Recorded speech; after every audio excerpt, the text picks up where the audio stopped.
pour ou contre le procès de Louis XVI. Le 21 septembre 1792, la Convention abolit la royauté et proclame la République.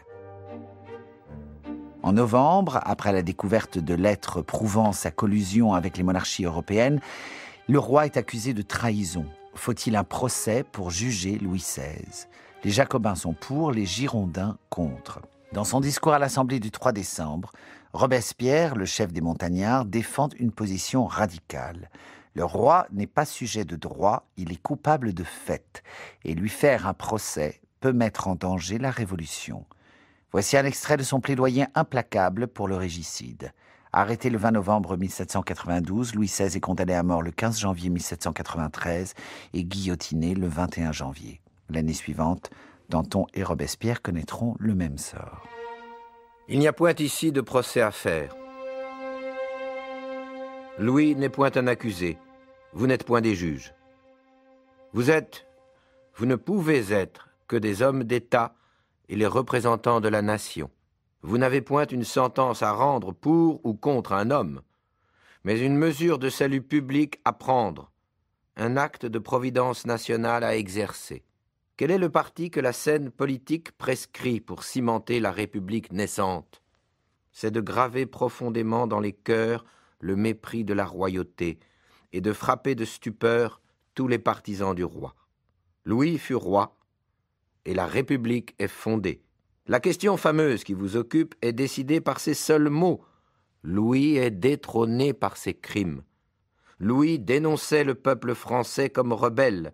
Il a appelé, pour le château, les armes des tyrans ses confrères.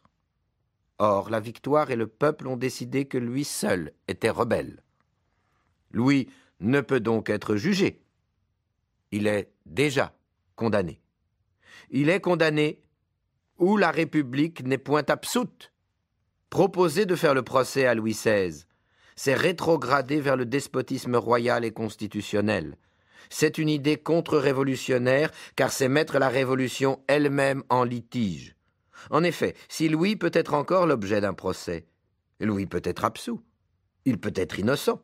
Que dis-je? Il est présumé l'être jusqu'à ce qu'il soit jugé. Mais si Louis peut être présumé innocent, que devient la Révolution? N'est-elle pas encore incertaine et douteuse? Si Louis est innocent, tous les défenseurs de la liberté deviennent des calomniateurs, et les rebelles étaient les défenseurs de l'innocence opprimée. La détention même que Louis a subie jusqu'à ce moment est une vexation injuste. Le peuple de Paris, tous les patriotes français sont coupables, et le grand procès entre le crime et la vertu, entre la liberté et la tyrannie, est enfin décidé en faveur du crime et de la tyrannie. Citoyens, prenez-y garde. Vous êtes trompés par de fausses notions.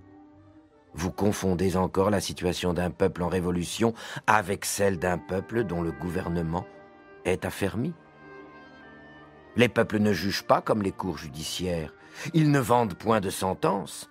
Ils lancent la foudre. Ils ne condamnent pas les rois. Ils les replongent dans le néant. Et cette justice vaut bien celle des tribunaux.